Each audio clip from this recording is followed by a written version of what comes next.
স্বাগত আজকের ভোটের ট্রেনে। আপনার সঙ্গে আছে আমি আজহার লিমন। দলীয় প্রতীক নিয়ে যখন নাছোড় বান্দা নতুন আত্মপ্রকাশ করা দল এনসিপি, তখন একই ধরনের আচরণ দেখা যাচ্ছে নির্বাচন কমিশনের পক্ষ থেকে।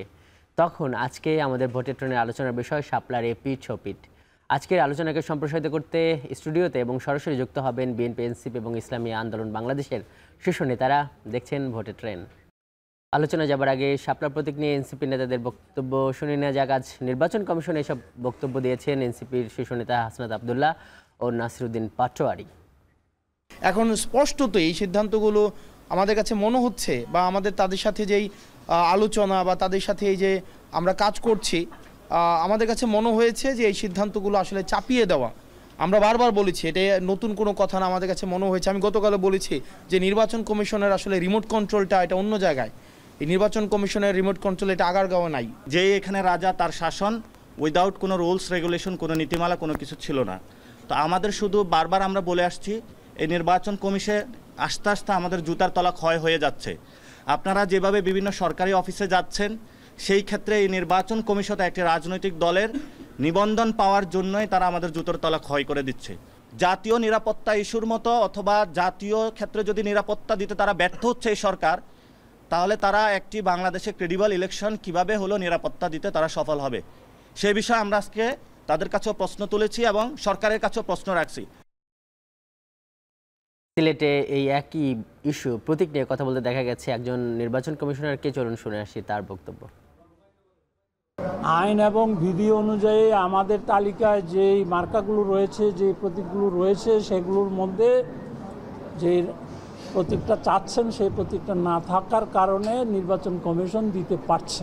আইনগতভাবে এখন তো ওই দলটার কার্যক্রম স্থগিত আছে। আপনি ভালো বুঝেন, স্থগিত থাকলে তো স্থগিত, সব কিছু বিতর্কিত কোনো লোক নির্বাচনে আসতে পারবে না। নির্বাচন কমিশন সাংবিধানিক প্রতিষ্ঠান, আইনের কাছে দায়বদ্ধ। বিদ্যমান আইন অনুযায়ী আপনাদের সকলের সহযোগিতায় একটা অবাধ এবং সুষ্ঠু নির্বাচন যাতে হয় সেজন্য কাজ করবে। দর্শক, আজকের ভোটের ট্রেনে আমাদের আলোচনার শিরোনাম শাপলার এপিঠ ওপিঠ। আর এ নিয়ে আলোচনার জন্য স্টুডিওতে যোগ দিয়েছেন ইসলামী আন্দোলন বাংলাদেশের প্রেসিডিয়াম সদস্য অধ্যাপক আশরাফ আলী আকন, এবং স্টুডিওতে আরও আছেন জাতীয় নাগরিক পার্টি এনসিপির যুগ্ম সদস্য সচিব জহিরুল ইসলাম মুসা, অ্যাডভোকেট জহিরুল ইসলাম মুসা, এবং সরাসরি শান্তিনগর থেকে আমাদের সঙ্গে যুক্ত হয়েছেন বিএনপি চেয়ারপারসনের উপদেষ্টা বীর মুক্তিযোদ্ধা আব্দুস সালাম। আপনাদের তিনজনকেই স্বাগত জানাচ্ছি আজকের ভোটের ট্রেন। আমরা একটু এনসিপির যুগ্ম সদস্য সচিব অ্যাডভোকেট জহিরুল ইসলাম মুসা, আপনাকে দিয়ে শুরু করতে চাই। আজকে যেহেতু আমাদের আলোচনার বিষয় শাপলার এপিঠ ওপিঠ, আমরা অন্য রাজনৈতিক দলের নেতৃবৃন্দের বক্তব্য শুনবো। আপনার কাছ থেকেই আসি। এই যে আপনার নেতারা ফেসবুকে স্ট্যাটাস দিচ্ছেন শাপলাই এবং শাপলাই হবে এনসিপির প্রতীক, এবং আপনারা বলছেন যে নির্বাচন কমিশনের নিয়ন্ত্রণ আগারগাঁওয়ে নাই, এটা রিমোটটা অন্য জায়গায় আছে। মানে এইটা আগারগাঁও না থাকলে কোথায় আছে? আর মানে মনে হচ্ছে না যে আপনাদের এই যে একটা সাংবিধানিক প্রতিষ্ঠানের প্রতি বক্তব্য বিবৃতিতে আপনাদের দোষারোপের মাত্রাটা একটু বেশিই হচ্ছে? ধন্যবাদ। এটি একটি দুঃখজনক ব্যাপার যে একটা রাজনৈতিক দল তিনি নতুন নিবন্ধনের জন্য তার যে কর্মযোগ্য, সেই কর্মযোগ্য সম্পাদনের পাশাপাশি শুধুমাত্র একটি মার্কা নিয়ে তাকে নির্বাচন কমিশনের এই স্বেচ্ছাচারী আচরণের ভিকটিম হতে হচ্ছে। এটি আসলে বাংলাদেশের নতুন যারা রাজনীতি করতে চায় তাদের জন্য একটি দুঃখজনক ঘটনা হয়ে থাকবে। এটা ক্লাসিক্যাল এক্সাম্পল হয়ে থাকবে যে একটা সাংবিধানিক প্রতিষ্ঠান কী পরিমাণ স্বেচ্ছাচারী, একরোখা এবং আইন ভঙ্গকারী হলে তারা আসলে এই ধরনের গো ধরে থাকে একটা মার্কা ইস্যু নিয়ে। আপনারা দেখবেন যে আমরা যখন 22শে জুন 2025 তারিখে নিবন্ধনের জন্য আবেদন করি, তখন কিন্তু আমরা স্পষ্টভাবে শাপলা আমাদের মার্কা হিসেবে উল্লেখ করি। এবং আপনারা জানেন যে যখন আমরা এই নির্বাচন কমিশনে নিবন্ধন দরখাস্ত জমা দিতে যাই, আমাদের সাথে অনেক নেতাকর্মীরাও সেখানে উপস্থিত ছিলেন, এবং সেখান থেকে একটি জন আকাঙ্ক্ষা তৈরি হয় শাপলার প্রতি, এবং তারা স্বতঃস্ফূর্তভাবে শাপলার স্লোগান থেকে শুরু করে। এরপরেই আমাদের জুলাই পদযাত্রা হয় দেশ জুড়ে পুরো জুলাই মাসে। জুলাই মাসে আমরা যেটা দেখেছি, একেবারে আমাদের নরম মাটি, কাদা, পানি, এগুলো থেকে আমাদের যারা মা বোন, আমাদের যারা শুভাকাঙ্ক্ষী সমর্থক, তারা কিন্তু শাপলা তুলে নিয়ে এসে আমাদের নেতাদের বরণ করে নিয়েছিলেন। অর্থাৎ মানুষের সাথে একটি সম্পর্ক কিন্তু আমাদের স্থাপিত। অ্যাডভোকেট মুসা, একটু একটা প্রশ্ন করি। যেই প্রতীকটা নির্বাচন কমিশনের মানে যে প্রতীকগুলো বরাদ্দ দেওয়া হয়, সেই প্রতীক তালিকায় কখনোই ছিল না, আগেও ছিল না, পরেও ছিল না। জি। এই ধরনের একটা প্রতীক নিয়ে আপনারা বলছেন যে রাজনৈতিক যে আবেগ সেটি তৈরি করতে গেলেন কেন? আচ্ছা, দুটি ভাবে আমি একটি জবাব দিচ্ছি যে আমরা যখন রাজনৈতিক দল হিসেবে আবির্ভূত হই তার আগে কিন্তু আমরা একটি সার্ভে করেছিলাম। সেই সার্ভেতে আমাদের বেশিরভাগ মানুষ শাপলার প্রতি এনসিপির মার্কা হিসেবে শাপলাকে তারা পছন্দ করেছিল।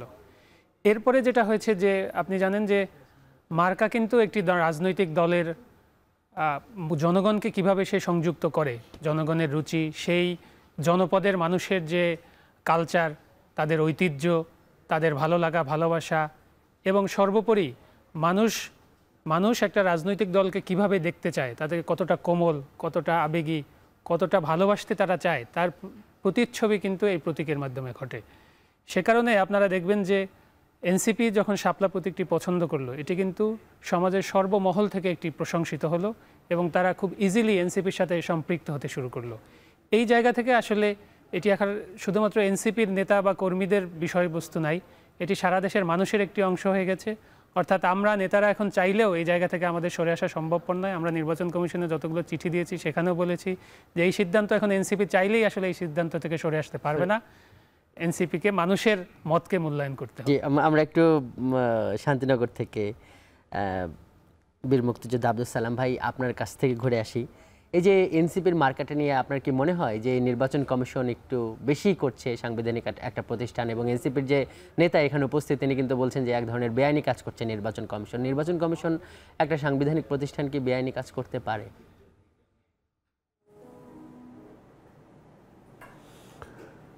আপনাকে ধন্যবাদ এবং যারা আলোচনা অংশগ্রহণ করছে তাদেরকেও ধন্যবাদ। শুনুন, এখন কে বেআইনি কে আইনি রক্ষা করছে সেটা তো নির্বাচন কমিশন ঠিক করবে বা বড় জোর কোর্ট ঠিক করতে পারে। এই ব্যাপারে তো আমরা এই পর্যন্ত কোনো কথা বলতে যাইনি এবং বলতেও চাই না, কারণ আমরা চাই একটা নির্বাচন সুষ্ঠুভাবে হোক, সবাই নির্বাচন অংশগ্রহণ করুক এবং জনগণ দীর্ঘদিন ধরে আজকে প্রায় 15-16 বছর ধরে নির্বাচনে ভোট দিতে পারছে না এবং দেশটা একটা ক্রান্তি যে আছে, অর্থাৎ একটা সংকটের মধ্যে দেশ যাচ্ছে। সেই সংকটে থেকে উত্তরণটাই হলো এখন সবচেয়ে বড় মুখ্য বিষয়, কারণ দেশের অর্থনীতি মুখ থুবড়ে পড়েছে, দেশের পররাষ্ট্রনীতির সম্পর্কে বিভিন্ন প্রশ্ন আসছে এবং বিভিন্ন দাতা গোষ্ঠীও এই পর্যন্ত বাংলাদেশে কোনো ব্যাপারেই তারা কোনোভাবে আগ্রহ প্রকাশ করছে না। এইভাবে চলতে থাকলে আরও কয়েক মাস পরে দেশের অবস্থা আরও খারাপ হবে। কাজেই আমরা যেটা দেখেছি যে মূল বিষয়গুলো যেহেতু সমাধান হয়েছে, সংস্কার কীভাবে হবে, কতটুকু হবে, কি হবে না, সেই বিষয়গুলো নিয়ে আলোচনা এটাতেই তো অনেক কালক্ষেপণ হয়েছে, অনেক সময় নষ্ট হয়েছে, যেটা আমরা মনে করি যে 5ই আগস্টের পরে আমরা বারবার বলেছিলাম যে এখানে পরাজিত ফ্যাসিবাদ বিভিন্নভাবে ষড়যন্ত্র করছে এবং কয়েকদিন আগে দেখছেন যে এই সরকারের একজন স্বরাষ্ট্র উপদেষ্টা তিনি পর্যন্ত বলছেন যে আজকে পাহাড়ে অস্থিরতা অবস্থার সৃষ্টির জন্য আপনি নির্বাচনের কথা বলছেন, কিন্তু এনসিপির যদি নির্বাচনে অংশ নিতে হয় তাহলে তার তো একটা প্রতীক দরকার। এটা কি মীমাংসা হওয়া দরকার না? আপনাদের বা আপনার মতামতটা চাচ্ছি আর কি। এটা তারা নির্বাচন কমিশনের সাথে বসে এটা তারা ফয়সলা করা দরকার। আমি মনে করি যে এটা নিয়ে আর নির্বাচনের পরিবেশ নষ্ট করার কোনো মানে হয় না। জি, আব্দুল সালাম ভাই আপনাকে ধন্যবাদ। আমরা একটু অধ্যাপক আশরাফ আলী আকুন, ইসলামী আন্দোলনের প্রেসিডিয়াম সদস্য। আকুন ভাই, এই যে নির্বাচন কমিশনের এই যে ভূমিকাটা একটা প্রতীক নিয়ে নানান দিকে আলোচনা হচ্ছে, আপনাদের সহ রাজনৈতিক দল এনসিপির সঙ্গে আপনাদের অনেক ওঠা বসা আছে, আপনারাও তাদেরকে বিভিন্ন সময় বিভিন্ন ব্যাপারে সঙ্গ দিচ্ছেন, একসাথে আছেন, যুগপৎ আন্দোলন বা অনেক কিছুতে আপনাদের একসঙ্গে একটা ইতিহাস তৈরি হয়ে গেছে এই অল্প সময়ে। তাদের সাথে যে ব্যাপারটা হচ্ছে দুই পক্ষকেই বেশ একটা নাছোড়বান্দা দেখা যাচ্ছে একটা প্রতীক নিয়ে। আপনারা কিভাবে দেখছেন এই ব্যাপারটা? ধন্যবাদ সঞ্চালক এবং সহ আলোচকবৃন্দ, শুভেচ্ছা দর্শক শ্রোতা মণ্ডলীকে জানাই। ছাত্রদের যারা বৈষম্যবিরোধী আন্দোলনের যারাই ছিল, আন্দোলন নেতৃত্ব দিয়েছে, তাদের মধ্যে এনসিপি একটা। আমরা এর জন্য তাদেরকে সবসময় ধন্যবাদ জানাই। তাদের দাবির প্রতি আমরা সহমত জানাই। আমার মনে হয় নির্বাচন কমিশন একটু বেশি বাড়াবাড়ি করছে ছাত্রদের সাথে, কারণ ওরা তো বারবার লিখিত দিয়েছে যে শাপলা এইখানে আছে, এইভাবে আছে, এইভাবে আছে, আপনার রঙিন শাপলা দেন বা এইভাবে দেন। হ্যাঁ, যদি উনি তারপরে তারা বলছে যে এই যে ঈগল আছে, বিমানের একটা ঈগল আছে, ধানের শীষ আছে, বিভিন্ন লেভেলে তো এগুলো আছে, দেওয়া আছে, জাতীয় মার্কা হিসাবে ব্যবহার করছে রাষ্ট্রীয়, সেখান থেকে কিন্তু এগুলো তাদেরকে দেওয়া হয়েছে। নৌকা পুলিশের আছে, নৌকা দিছে। এরা তো বারবার বলছে যে এটাকে আপনারা কনসিডার করে যেভাবেই হোক, শাপলার তো বহুন্য লাল শাপলাও তো আছে, সরকার যেটা গ্রহণ করে সেটা তো সাদা শাপলা, লাল শাপলাও কিন্তু একটা শাপলা। কাজে এখন আমি মনে করি ছাত্রদের ত্যাগ কোরবানি, আমার মনে হয় যারা এর আগে শাপলা চাইছিল মাহমুদুর রহমান মান্না, নাগরিক ঐক্য, হ্যাঁ নাগরিক, উনি বলছে যে না আমি কোনো মামলা করব না, আমি প্রতিবাদ করতে পারি কিন্তু মামলা করব না, এটা ওদেরকে এনসিপিকে দিয়ে দিলে আমার কোনো সমস্যা নাই, উনি এটা বলেছেন। তো এখন এইভাবে আমার মনে হয় ওদের যে ভূমিকা, গণ-অভ্যুত্থানের ভূমিকার দিকে তাকিয়ে অনেক সময় স্পেশাল কিছু কিছুই থাকে, সুযোগ সুবিধা ছাড় থাকে। আমার মনে হয় নির্বাচন কমিশনকে আমি অনুরোধ, গণ-অভ্যুত্থানের ভূমিকার জন্য বিশেষ সুবিধা দেয়া, এটা তো গণতন্ত্রে তো বেমানান না। এটা সুবিধা তো সরকার দিচ্ছে, তো তাদেরকে জাতিসংঘে নিয়ে যাবে কেন? এটা তো বিশেষ সুবিধা এই কারণেই তো। এনসিপি সে বড় দল আছে না বাংলাদেশে, আরও তাদের তো নিল না। এদেরকে বিভিন্ন সময়, এবং এরা যখন তখন সরকারের সাথে দেখা করে, যোগাযোগ করতে পারে, এবং এরা আধা সরকারেও আছে, সরকার আবার বিরোধিতা করে। একসময় তো এরাই সরকারি দল, ইউনূস সাহেবকে তো এরাই বসাইছে এখানে আন্যা। এবং এদের যে ছাত্রদের যে কয়েকজন মানে প্রতীকের জন্য তো আজকে এনসিপির একজন নেতা বলল, দেখলেন যে তাদের মানে জুতার তলা ক্ষয় হয়ে যাচ্ছে এই একটা প্রতীক ইস্যুতেই, তাহলে তারা সরকার কিংবা তাদের লোকজন সব জায়গায় থাকলে এরকম কেন হচ্ছে? আমি মনে করি আমাদের পক্ষ থেকে ওদের আমরা নির্বাচন কমিশন অনুরোধ করব যে জাতীয় প্রতীক যেভাবে শাপলা আছে এইটার একটু ব্যতিক্রম। ওরা তো একটা পাতা দিয়েও তো শাপলার ফুলের দিচ্ছে, একটা পাতা নিচে পাতা, এটার সাথে তো ওই যে রাষ্ট্রীয় যে সিম্বলগুলো আছে ওগুলোর সাথে মানে না। কাজে আমি বলছি ওরা নতুন একটা রাজনৈতিক দল করছেন, ওদের অনেক অবদান ত্যাগ তিতিক্ষা আছে, তারপরেও ওরা যে এই বয়সে তো ওদের চাওয়া পাওয়া বেশি থাকে, ওদের আবেগ বেশি থাকে, দাবি বেশি থাকে। সেই হিসাবে আমি ওদের বলতে চাই, নির্বাচন কমিশনকে বলতে চাই, যেভাবেই হোক আপনি মার্কার একটু এই পরিবর্তন করলে। আপনার বক্তব্যটি আমরা একটু দেখে নিই যে আসলে এই যেটাকে বলা হচ্ছে যে ন্যাশনাল মার্ক বা জাতীয় প্রতীক, এইটা আসলে কেমন। আমি একটু আমাদের সঞ্চালককে একটু প্রযোজক একটু দেখাতে বলবো। আমাদের কাছে যেই ব্যাপারটি আছে, এটা হলো আমাদের জাতীয় প্রতীক। এটা তো রঙিন না, কিন্তু এখানে যেটি দেখা যাচ্ছে, দেখুন যে প্রতীকের মানে একটা বড় জায়গা জুড়ে একটা ল্যান্ডমার্ক পজিশনে কিন্তু শাপলা। তো এটি যদি নির্বাচন কমিশন সংরক্ষণের যদি একটা উদ্যোগ নেয়, মানে এটা দেশের স্বার্থে বা জাতির স্বার্থে এটা হতে পারে না? আরও তো মার্কা এভাবে আছে। ঈগল কি? ঈগল বিমান বাহিনীর প্রতীক না? ঈগলটা তো একটা দলে পাইছে, ঈগলটা পাইছে না? এখন কোনটা কি পাইছে না পাইছে, কি আসে না আসে, এইটা নিয়ে এত বড় গোদরা তার ঠিক হয় নাই। এইটা এত ইগো সৃষ্টি করতে ঠিক হয় না। এটার সাথে একটা শাপলা, অরিজিনাল শাপলাও দিয়ে দিতে পারে, সে এই ফুলের সাথে একটা শাপলাও দিতে পারে, যে এইটা তার তো হয় না। এটার সাথে যদি একটা অরিজিনাল শাপলারই দেয়, ওই যে কী বলে ওটাকে, হ্যাঁ ওই দণ্ডটা দেয়, তা তো এটা আরই থাকে না। আমরা মনে করি যে ছাত্রদের অবদানের তাকিয়ে আমরা এতে কোনো আমাদের আপত্তি নাই, এবং আমরা দাবি জানাবো, ওরা চাচ্ছে যে শাপলা রাষ্ট্রীয় যে প্রতীক, একটু ব্যতিক্রমধর্মী হলেও এই প্রতীকটা তাদেরকে দেওয়ার জন্য, এটা আমরা বলবো। জি, অ্যাডভোকেট জহিরুল ইসলাম মুসা, মানে যেটা মানে আমাদের কাছে এটাও আছে, আমাদের প্রযোজক সেটা দেখাবেন যে কি কি প্রতীক অবশিষ্ট আছে।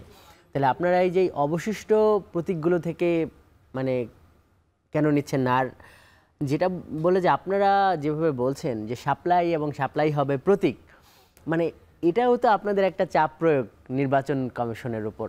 নির্বাচন কমিশন বলছে যে এই প্রতীকগুলো তো নেই, এবং আরপিওতে যেটি আছে যে নির্বাচন কমিশনের কাছে আবেদন করতে হবে এবং সেখান থেকে যে কোনো একটা প্রতীক নির্ধারিত হবে। জি, ধন্যবাদ। দেখুন, দুইটি বিষয়। প্রথমত হচ্ছে আমার সহ-আলোচক যেটা বলেছেন তার প্রতি সম্মান রেখেই বলছি যে আমরা জুলাই গণ-অভ্যুত্থানে নেতৃত্ব দিয়েছে আমাদের দলের অনেকেই, কিন্তু তার মানে এই না যে আমরা রাষ্ট্রীয়ভাবে কোনো ধরনের বেআইনি সুযোগ সুবিধার জন্য প্রত্যাশা করি। আমরা গণ-অভ্যুত্থানের পর থেকে বলে এসেছি যে সকল রাষ্ট্রীয় প্রতিষ্ঠান, সাংবিধানিক প্রতিষ্ঠান তাকে জবাবদিহিতার আওতায় আসতে হবে এবং জনগণের কাছে তাকে মুখাপেক্ষী হতে হবে।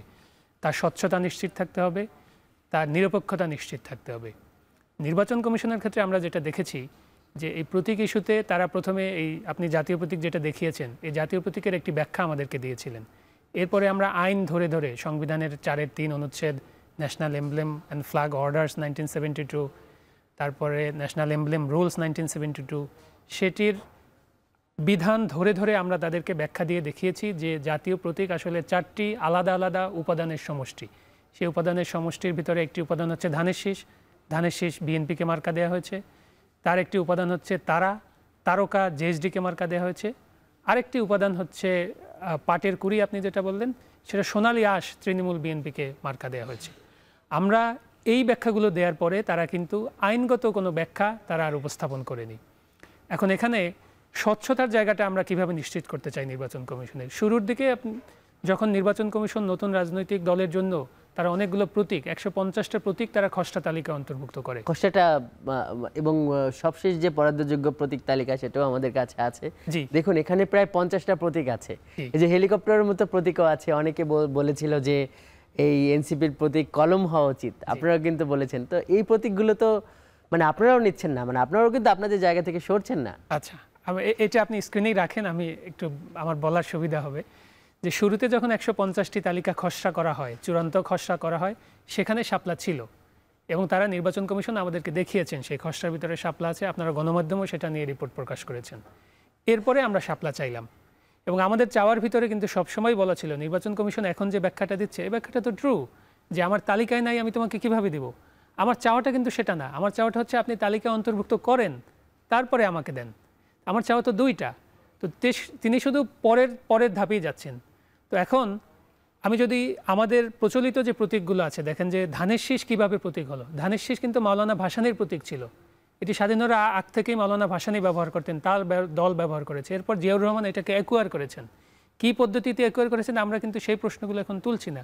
লাঙ্গল কিন্তু যুক্তফ্রন্টের প্রতীক ছিল, সেখান থেকে আরও রাজনৈতিক দল, এই যে জাতীয় লীগ, তিনি ব্যবহার করার পরে সর্বশেষ এটা এরশাদ সাহেব এটাকে তিনি অ্যাকোয়ার করেছেন। নৌকাও এরকম অন্য একটা দলের প্রতীক ছিল। তো সেই প্রতীকগুলো যখন ঐতিহাসিকভাবে নির্বাচন কমিশন তখন কিভাবে বরাদ্দ দিল? একই প্রশ্ন যদি এখন আসে যে আজ যদি ধরেন ধানের শীষ প্রতীক হিসাবে অন্তর্ভুক্ত নাই, নতুন একটা পার্টি যদি এসে ধানের শীষ চায় এবং যে ফর্মুলাতে যেভাবে ধানের শীষটা অঙ্কিত আছে এইভাবে কি নির্বাচন কমিশন বরাদ্দ দিবে?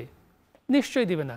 তাহলে আমাদের যে ন্যায্যতার জায়গাটা নির্বাচন কমিশন, সেটি তো তাকে স্পষ্ট করতে হবে। সেটি স্পষ্ট করতে হলে তাকে বলতে হবে যে আপনারা কি আদালতে যাবেন, কোর্টে যাবেন, আর আপনারা এই যে নির্বাচন কমিশনকে বলছেন যে রিমোট আরেক জায়গায়, রিমোট কোথায় স্পষ্ট করবেন? আমরা একটি রাজনৈতিক দল, আমরা আদালত, আইন আদালত এবং রাজনীতির ভিতরে একটা ফাইন লাইন টানতে আমরা জানি। আমরা সবসময় বলে আসছি যে রাজনৈতিক বিষয়গুলো নিয়ে আমরা হুটহাট আদালতে যাওয়ার পক্ষপাতী না। আমরা নির্বাচন কমিশন যে সাংবিধানিক প্রতিষ্ঠান হিসেবে তার যে জনগণের কাছে জবাবদিহিতা, সেটি প্রমাণ তাকে করতে হবে। সে যে নিরপেক্ষ, সে যে আইন অনুযায়ী চলে, সেটিকে তাকে প্রমাণ করতে হবে জনগণের কাছে। এটি শুধু আমাদের প্রতীক ইস্যু না, এটি নির্বাচন কমিশনের স্বচ্ছতার ইস্যু, তার সক্ষমতার ইস্যু, যে আগামী নির্বাচন সে কতটা সফলভাবে এবং কতটা গাছ নিয়ে সে আসলে এটি পরিচালনা করতে সক্ষম হবে। আমাদের আদালতে যাওয়ার কোনো প্ল্যান নেই। জি জি, ধন্যবাদ। আমরা এই বিরতির পর আরও অনেক কথা শুনবো। দর্শক, আমাদেরকে যেতে হবে একটি বিরতিতে। দর্শক দেখছেন ভোটের ট্রেন যাচ্ছে একটি বিরতিতে। RICL TMX, যুগের পর যুগ স্থাপনা থাকে মজবুত। VRM প্রযুক্তির RICL TMX রড। বিরতির পর স্বাগত, দেখছেন ভোটের ট্রেন, আপনার সঙ্গে আছি আমি আজহার লিমন। দর্শক, আজকের ভোটের ট্রেনে আমাদের সঙ্গে আছেন ইসলামী আন্দোলন বাংলাদেশ, এনসিপি এবং বিএনপির শীর্ষ নেতারা। আমরা একটু আলোচনা যাব, তার আগে ছোট্ট একটা জিএফএক্স গ্রাফিক্স দেখে নিতে চাই। আমরা যেটি আপনাদেরকে দেখাতে চাই সেটি হলো এনসিপির আহ্বায়ক নাহিদ ইসলামের একটা ফেসবুক স্ট্যাটাস। সেইখানে মানে বেশ অনেক কিছু কথা লিখেছেন, প্রায় 1500 শব্দের একটা ইংরেজি স্ট্যাটাস উনি দিয়েছেন। তাতে দেখা যাচ্ছে তিনি লিখেছেন যে জামায়াতে ইসলামের তথাকথিত আনুপাতিক প্রতিনিধিত্ব বা পিয়ার আন্দোলন একটি পরিকল্পিত রাজনৈতিক প্রতারণা।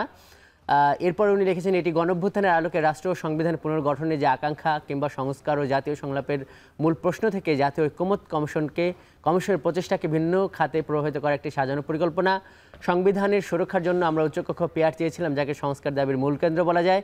আমরা এই মৌলিক দাবিটিকে সামনে এনে একই সঙ্গে ঐক্যমতের ভিত্তিতে জুলাই সনদের আইনের ভিত্তির জন্য একটি আন্দোলন গড়ে তুলেছিলাম। আরও অনেক কিছু লিখেছে, আমরা একটু দেখতে চাই। কিন্তু জামাত এবং তাদের মিত্ররা হীন দলীয় স্বার্থ হাসিলের জন্য এর সঙ্গে নিম্নকক্ষে পিআর চেয়ে এই কর্মসূচিটিকে ছিনতাই করেছে। তাদের উদ্দেশ্য মূলত সংস্কার ছিল না, বরং এটি ছিল একটি কারসাজি। এরকম অনেক কিছুই লিখেছে। জামাত জুলাই অভ্যুত্থানের আগে পরে সংস্কার চায়নি, এবং সবশেষ আমরা যেটি দেখছি যে ঐকমত্য কমিশনে তাদের আবির্ভাব মানে সংস্কারের জন্য দৃঢ় কোনো পদক্ষেপ ছিল না, এটি ছিল অন্তর্ঘাতমূলক একটি কৌশল। এই যে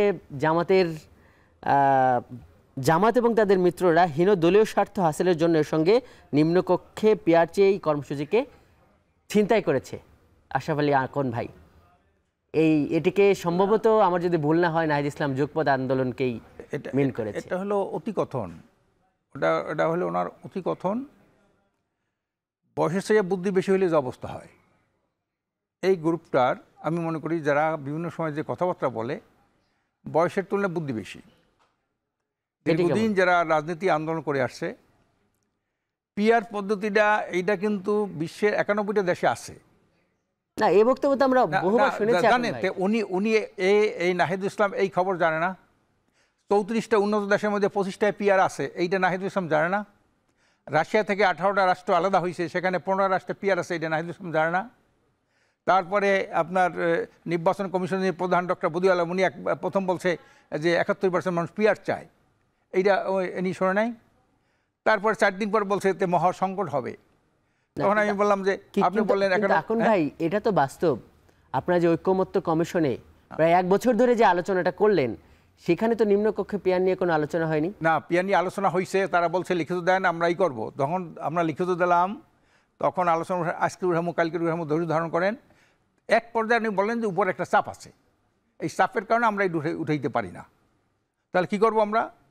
আমাকে তো আন্দোলনে যাইতে হবে, কারণ এদেশে কোনো সমস্যার সমাধান কিন্তু পার্লামেন্টে হয় নাই, সব রাজপথে হয়েছে। বাকশাল গঠনের আগে কিন্তু পার্লামেন্ট ছিল, বাকশাল হইয়া গণতন্ত্রের কবর রচনা করে দিল শেখ মুজিব। তারপরে কিন্তু মার্শাল্লাহ আসলো, মার্শাল্লাহ, তারপর আবার পার্লামেন্ট, সেখান থেকে 111 আসলো, এমনি করে তারপরে ফ্যাসিস্ট আওয়ামী লীগ আসলো। বিএনপিও তত্ত্বাবধায়ক সরকার জানে না, বোঝে না, তারপর তত্ত্বাবধায়ক সরকার আন্দোলনে বিশাল একটা আন্দোলন হলো, এবং একটা পর্যায়ে বিএনপি এককভাবে একটা নির্বাচনও করলো। দেখা গেল যে এই আলাপালা ঐক্যমত্য কমিশন এটা একটা ফর্মালিটিস। আমি মনে করি এর থেকে মৌলিক যদি এটা বাস্তবায়ন না হয়, বাস্তবায়নের জন্য কোনো আইনি প্রক্রিয়া না থাকে, তো এটা কথার কথা, আলোচনার জন্য আলোচনা থাকবে, কাগজ কলম এটা থাকবে। এরকম কাগজ কলম কত কিছু চুক্তি হয়েছে, এটা বাস্তবায়ন করে কে? অনেকে লিখিত সংবিধানই তো অনেকে মানে না, সংবিধান তো নিজের স্বার্থে এটা পরিবর্তন করে ফেলায়। কাজে এই জন্য আমরা বলতে চাই পিআরটা নূতন কোনো এটা আবিষ্কার না, এটা নূতন কোনো শুন না। না, কিন্তু আপনাদের যখন একসঙ্গে কথা হচ্ছিল, যেটি নাহিদ ইসলাম বলতে চাইছে, সেখানে তো ওই যে নিম্নকক্ষের যেটি বোঝাতে চাচ্ছে, আমার যদি ভুল না হয়, যে এইটা আপনারা হাইজ্যাক করেছেন, মানে একটা ভালো সংস্কারের আলোচনা যেটি উচ্চকক্ষে পিআরের এই জিনিসটাকে আপনারা হাইজ্যাক করেছেন তার ভাষায়। যখন তারা বিভিন্ন দলের কাছে তাদের এই যে সুপারিশমালা পাঠাইছে না, কোনটা কি হবে, কেটা কি দাগ দেবে, টিক দেবে, কোনটায় দেবে না দিলে ওটা মন্তব্য করেন, সেইখানে তো আমরা উভয় পক্ষে পিআরের কথা লিখে দিয়েছি।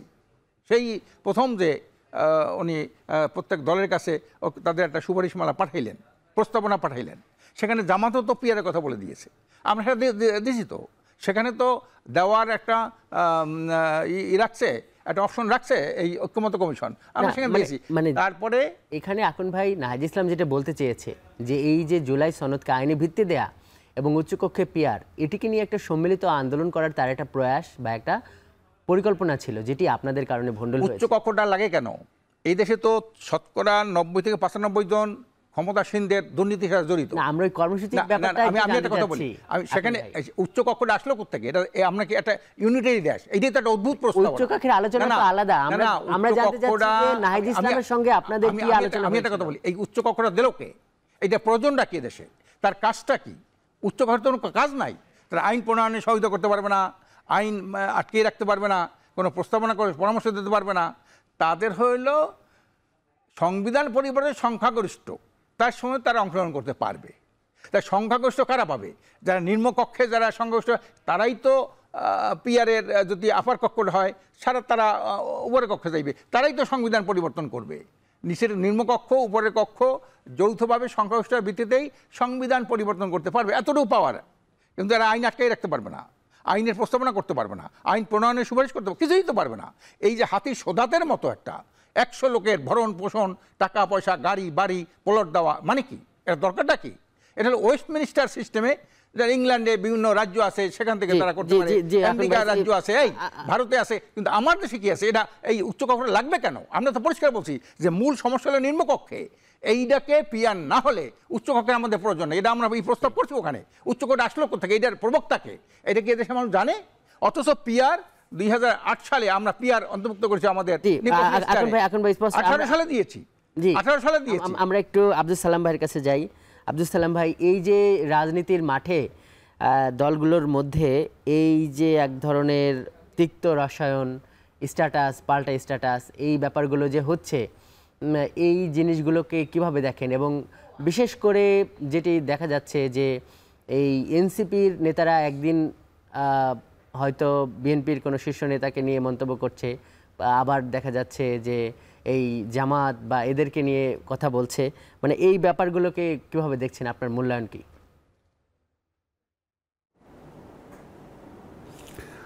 না, এনসিপি মানে এখন যে কথাটা বলছে তারা তো যুক্তিসঙ্গত কথা বলছে যে আসলে এটা তো কোনো এজেন্ডা ছিল না যে নিম্নকক্ষের ইসের ব্যাপারে, নিম্নকক্ষে হবে পিআর সিস্টেম হবে বা টোটাল কোনো পিআর সিস্টেম হবে, এটা কোনো আন্দোলনে, যখন আমরা গত 17 বছর আন্দোলন করছি তখনও ছিল না, যখন অভ্যুত্থান হয় তখনও ছিল না, অভ্যুত্থানের পরবর্তী পর্যায়েও ছিল না, এবং কোনোভাবেই সেটা এই যে সংস্কার কমিশনের এজেন্ডাতেও সেটা ছিল না।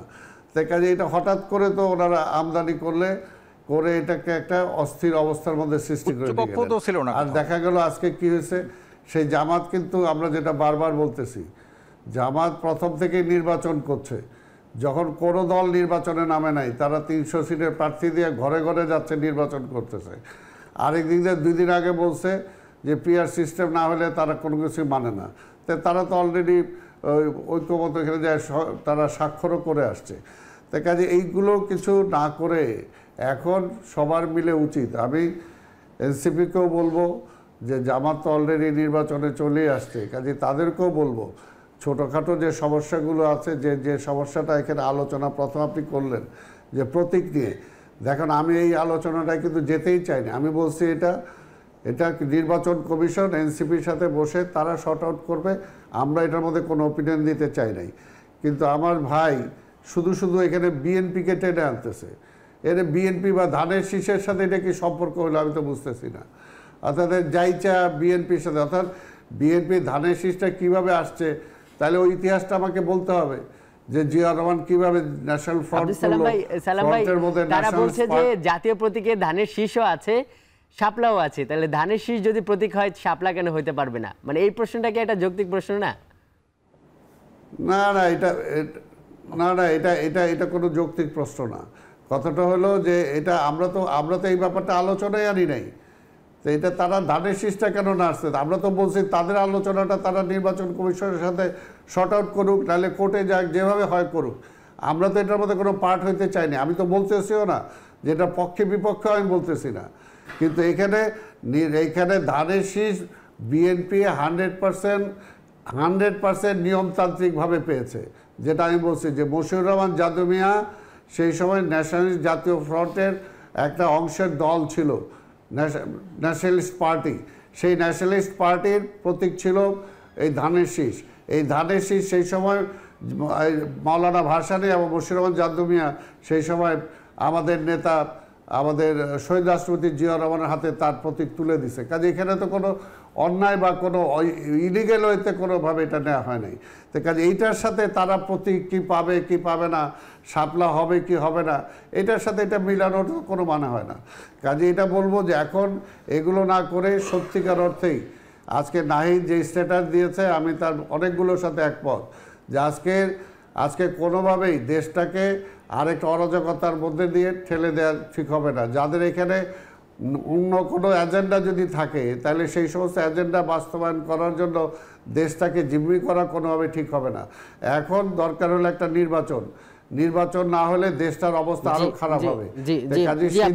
আমরা অন্তত আপনাকে ধন্যবাদ।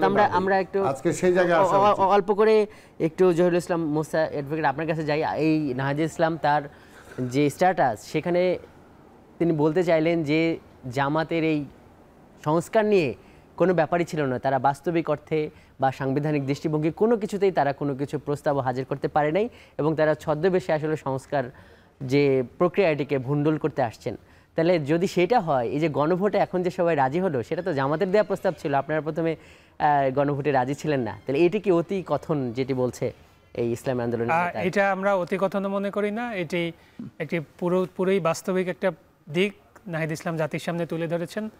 যেটা আমার সহ-আলোচক বলছিলেন যে জামাত ইসলাম যখন ঐক্যমত্য প্রক্রিয়ায় অংশগ্রহণ করে সেখানে কিন্তু আলোচনার টেবিলে অনেকগুলো এজেন্ডা ছিল, সেই কোনো এজেন্ডাই কিন্তু নিম্নকক্ষে পিয়ারের এজেন্ডাভুক্তই হয়নি। যে বিষয়টি এজেন্ডাভুক্ত হয়নি আপনি সেখানে অংশগ্রহণ, ওনার কথায় যে কোনো বাস্তবিক কোনো প্রস্তাবই তারা হাজির করতে পারেনি, মানে সাবস্টেনশিয়াল প্রপোজাল উনি বলছেন, মানে এমন ভাবে বলেছেন যে জামাতের আসলে কোনো ভূমিকাই নাই, এটা বুঝিয়েছে। মানে সেটা কি সঠিক? এটি আপনার হয়তো বোঝার একটি দিক, কিন্তু আমরা স্ট্যাটাসে দেখতে পারি, আবার আপনি চাইলে স্ট্যাটাসে এরকম মনে করছি না। আপনি দেখেন যে নাহিদ ইসলাম যে বক্তব্যটি দিয়েছেন যে জামাত ইসলামের রোলটা আসলে কেমন ছিল, অর্থাৎ প্রতারণাটা কখন হয়। আমি আপনার সাথে একটি কথা বলি কিন্তু আমি বাইরে গিয়ে ঠিক বিপরীত আচরণটা করি। ঐক্যমত্য কমিশনের যে এজেন্ডাগুলো ছিল সেই এজেন্ডার ভিতরে কিন্তু নিম্নকক্ষে পিয়ারের আলোচনাটি এজেন্ডাভুক্ত হয়নি, কিন্তু একই সাথে জামাত কিন্তু তার সকল তৃণমূলের আন্দোলনে কিন্তু এই বিষয়টি তারা তুলে এনেছেন সব সময়, যে আমরা পিয়ার চাই, নিম্নকক্ষে পিয়ার চাই। এবং এই যে যখন ঐক্যমত্য প্রতিষ্ঠা হলো যে বিষয়গুলোতে, সেখানেও কিন্তু নিম্নকক্ষে পিয়ার নিয়ে কোনো ধরনের ঐক্যমত্য বা আলোচনা হয়নি। সর্বশেষ যখন স্বাক্ষরের আগেও কিন্তু জামাতের শীর্ষস্থানীয় নেতৃত্বরা বললেন যে আমরা জুলাই সনদে পিয়ার না থাকলে আমরা কিন্তু স্বাক্ষর করব না, কিন্তু তারা আবার স্বাক্ষর করলেন হাস্যোজ্জ্বল চিত্তে। তারা মানে এই কারণে আপনাদের মানে জামাতের উপর এত ক্ষোভ বা এই ধরনের স্ট্যাটাসগুলো আসছে। আমাদের উপরে আমাদের কোনো ক্ষোভ নেই, আমরা বিএনপির উপরে আমাদের ক্ষোভ নেই, এরা সবাই আমাদের দীর্ঘদিনের ফ্যাসিবাদ বিরোধী আন্দোলনে তাদের অবদান, তাদের অনেক ত্যাগ। কিন্তু নতুন করে যখন জাতি গঠনের, দেশ গঠনের প্রয়োজন এসেছে, সেই প্রয়োজনে কে কিভাবে ভূমিকা রাখছে, কে কতটুকু জনগণের কাছে যেতে পারছে, সেটি আসলে জনগণই বিচার করবে। জি, জনগণ বিচার করবে। দর্শক, আমরা ভোটে ট্রেন এই পর্যায়ে আরেকটি বিরতিতে যেতে চাই, সঙ্গে থাকুন।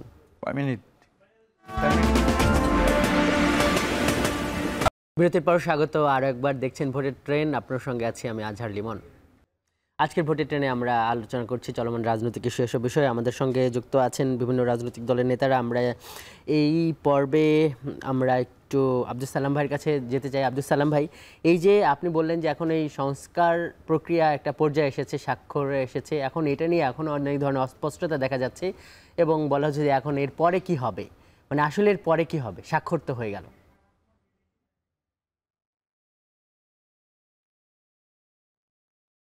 এখন আমাদের নির্বাচনী ট্রেনে উঠতে হবে। আর যত তাড়াতাড়ি নির্বাচনী শিডিউলটা অ্যানাউন্স করে দলগুলোকে নির্বাচনে নামিয়ে দিবে, ততই দেখা যাবে যে এই যে ষড়যন্ত্র, চক্রান্ত, বিভিন্ন ধরনের বিভিন্ন কিছু হচ্ছে, এগুলো আস্তে আস্তে জনগণের সেই নির্বাচনী স্রোতে এগুলো সব হারায় যাবে। তো এটার জন্য এখন যেটা দরকার মেইনলি যে বিষয়গুলো আমি মনে করি আগে আলোচনা হওয়া উচিত ছিল। আর সংস্কার করে মূল আলোচনাগুলোই হয় না। যে আরপিওতে আজকে মনে করেন যে এইটা কি আসবে যে এখন যে কোনো উপদেষ্টা এরা সরকারে আছে, এরা কালকে সরকার থেকে যদি চলে যায় তারা কি নির্বাচনে অংশগ্রহণ করতে পারবে? এটা তো এর আগে তো কখনো ছিল না। তো কাজে আমরা তো এখনও শুনতে পাই যে এখন আবার তারা নাকি অনেকে নির্বাচন করতে চায়। এটার কি ব্যবস্থা হবে? তারপর কালো টাকার মালিকরা আজকে কত নির্বাচনে অংশগ্রহণ করতে পারে, কীভাবে তাদেরকে প্রতিরোধ করা যাবে?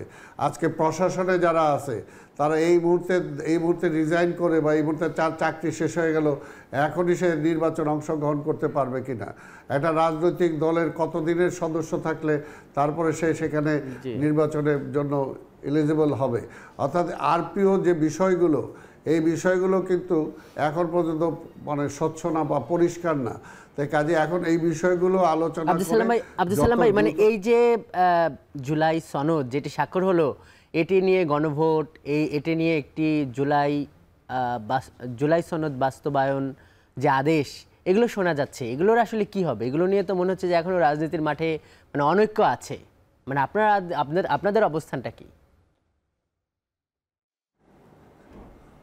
না শোনেন, অনৈক্য সব জায়গায়, এটা তো দলগুলো আলাদা। 30টা দল আলোচনায় অংশগ্রহণ করছে, 25টা দল স্বাক্ষর করছে। এটা তো একটা বিশাল অ্যাচিভমেন্ট। আজকে যারা স্বাক্ষর করছে, অর্থাৎ এটা তো জাতির সামনে সবাই প্রতিজ্ঞাবদ্ধ যে আমরা যে সমস্ত বিষয়গুলোকে সংস্কারে আমরা একমত হয়েছি, আমরা এগুলোকে বাস্তবায়ন করব। এখান থেকে তার ফিরে যাওয়ার কোনো সুযোগ নাই, এইখান থেকে তার কোনো ফিরে যাওয়ার সুযোগ নেই। এখন বাস্তব অবস্থাটা যেটা আমি প্রথমেই বলছি, যা দেখেন মানুষের অবস্থা কিন্তু খুব খারাপ। বাজারে যদি যান, আজকে মধ্যবিত্ত নিম্ন মধ্যবিত্তর অবস্থা আজকে ত্রাই অবস্থা, আজকে নিত্য প্রয়োজনীয় দ্রব্যের দাম। জি আব্দুল সালাম ভাই স্পষ্ট আপনার কথা। আমরা একটু আমরা অ্যাডভোকেট মুসা আপনার কাছে যাই। যেটি দেখা যাচ্ছে যে এই যে সনদ বাস্তবায়নের প্রক্রিয়াটা কি হবে, এটা নিয়ে এখনো রাজনীতির মাঠে আলাপ আলোচনা আছে। এটার আসলে আপনাদের দৃষ্টিভঙ্গি কি, সেটি কিভাবে হবে? আপনারা তো সাইন করতে গেলেনই না। আরেকটা ব্যাপার বলে রাখি যে এই যে মানে যেমন আজকে মনে হলো যে বিএনপির যে মত বা আপনাদের মত, নাহিদ ইসলামের মত, এটা মোটামুটি এক। আপনাদের সাথে কি মানে বিএনপির এক ধরনের মানে জোট বা নির্বাচনী সমঝোতা হতে পারে কিনা?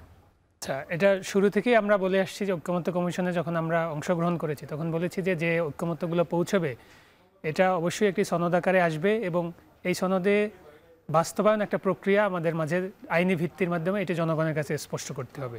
এবং ঐক্যমত্য কমিশন শেষের দিকে কিন্তু শুধুমাত্র এই বাস্তবায়ন প্রক্রিয়া নিয়েই তারা একটি আলোচনার অগ্রগতি সামনে এগিয়েছে, এবং তারা সবাই মিলে ঐক্যবদ্ধ হয়েছে যে একটি বাস্তবায়ন আদেশ জারি হবে, সেই আদেশের অধীনে একটি গণভোট হবে, গণভোটে নতুন যে পার্লামেন্ট হবে সেই পার্লামেন্টে কনস্টিটিউয়েন্ট পাওয়ার দেওয়া হবে, এবং তারা এই সংবিধানকে সংস্কার করবে। তো এই যে প্রক্রিয়াটা, এই প্রক্রিয়াটা তো সবাই একমত হয়ে গেছে। আমরা এনসিপির পক্ষ থেকে জুলাই সনদ স্বাক্ষরের আগে বলেছি যে সেই আদেশের, বাস্তবায়ন আদেশের টেক্সট কি হবে, ল্যাঙ্গুয়েজ কি হবে, সেটি জনগণের কাছে স্পষ্ট করতে হবে। কারণ শুধুমাত্র স্বাক্ষরের একটি আনুষ্ঠানিকতায় আমরা থেমে থাকতে চাইনি, প্রথমত। দ্বিতীয়ত হচ্ছে যে আমরা বলেছি যে এই যে পুরো প্রক্রিয়াটা সংবিধান সংস্কারের, এটি কিন্তু বর্তমান সাংবিধানিক কাঠামোর মধ্যে নাই। আমরা মনে করি যে বর্তমান যে সংবিধান, এটি 5ই আগস্টের গণরায়ের মাধ্যমে পিপল তাদের অভিব্যক্তি প্রকাশ করেছে, সেটির মাধ্যমে এটির ব্যাপক সংস্কার দরকার। সেজন্য এই গণ অভ্যুত্থানের প্রতিনিধি হিসাবে ডক্টর মোহাম্মদ ইউনূস এটি জারি করবেন, অর্থাৎ যে আদেশটি জারি হবে সেটি জারি করবেন ডক্টর মোহাম্মদ ইউনূস, যিনি রাষ্ট্রপতি আছেন, তিনি এটি জারি করবেন। মুসা ভাই, শেষ মানে বিএনপির সাথে কি আপনারা যেতে পারেন?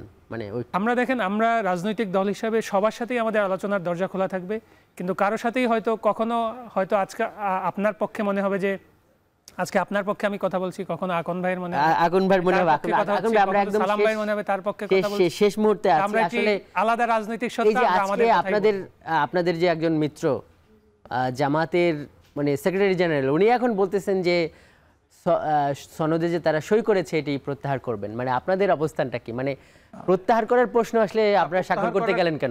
কথা তো বলেন। আজকে তো আমরা যৌথ সাংবাদিক সম্মেলন করলাম, সেখানে তো উনি অনেক প্রশ্ন, সেখানে তো এইটা বলে না যে প্রত্যাহার করবেন, এই কথা বলে নাই। স্বাক্ষর করার পরে প্রত্যাহার করার কোনো অবস্থা সেটা এখনো হয় নাই।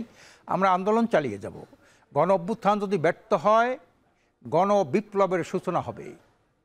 এই দীর্ঘদিনের জঞ্জাল, যে রাজনৈতিক অঙ্গনে আবর্জনা জমছে, জনগণের ত্রাহি অবস্থা চলছে, জনগণকে নিষ্পেষণ করা হচ্ছে, ক্ষমতাসীনদের ভাগ্যের পরিবর্তন হচ্ছে, লক্ষ লক্ষ কোটি টাকা বিদেশে তারা পাচার করেছে, 90 থেকে 95 ভাগ ক্ষমতাসীনদের নেতাকর্মী মন্ত্রী এমপিরা দুর্নীতির সাথে আকণ্ঠ নিমজ্জিত। এই যে সিস্টেমটা গড়ে উঠছে, এইটাকে একটা গণবিপ্লব ছাড়া এইটাকে পরিবর্তন করা সম্ভব না। আজকের উনি জুলাই সনদে স্বাক্ষর করছি, বেশ, এটা প্রথমিক ধাপ। তারপরে হবে একটা আইনি ভিত্তি দেওয়া দরকার, তারপরে এটাকে এগুলো নিয়ে কোনো অনিশ্চয়তা আছে? গণবিপ্লবের প্রশ্ন কেন আসছে? গণবিপ্লব আসছে যে এই যে ধারায় এই সরকার, ইউনূস সরকার সাহেব যেভাবে চালাচ্ছে, নির্বাচন কমিশন যে ধরনের সকাল বিকাল কথা বলছে, তারপরে এখনও কিন্তু লেভেল প্লেইং ফিল্ড উনি তৈরি করতে পারে নাই। এবং এই যে 15-16 বছর আওয়ামী ফ্যাসিস্টদের যে প্রশাসনিক যে লোকগুলি বিভিন্ন জায়গায় যে তারা ঘাপটি মেরে বসা আছে, সেই লোকগুলি কিন্তু এখন সেখানে তারা এই জন্য কিছু শঙ্কা আছে জন্য আমরা মনে করি ধন্যবাদ ধন্যবাদ আমরা মনে করি যে এদেরকে যদি অব্যাহত না দিয়া একটা লেভেল প্লেইং ফিল্ড তৈরি না করে ফাইনাল হলো একটা সুষ্ঠু নির্বাচন, সেই সুষ্ঠু নির্বাচন কোনো পরিবেশ তৈরি করতে পারে না। জি জি জি ধন্যবাদ অধ্যাপক আশরাফ আলী আকন, ধন্যবাদ অ্যাডভোকেট জহিরুল ইসলাম মুসা এবং শান্তিনগর থেকে আমাদের সঙ্গে যুক্ত হয়েছিলেন বিএনপি চেয়ারপারসন উপদেষ্টা বীর মুক্তিযোদ্ধা আব্দুল সালাম, আপনাকেও ধন্যবাদ। দর্শক, এই ছিল আজকের ভোটের ট্রেনে, এতক্ষণ সঙ্গে থাকার জন্য আপনাদেরও ধন্যবাদ।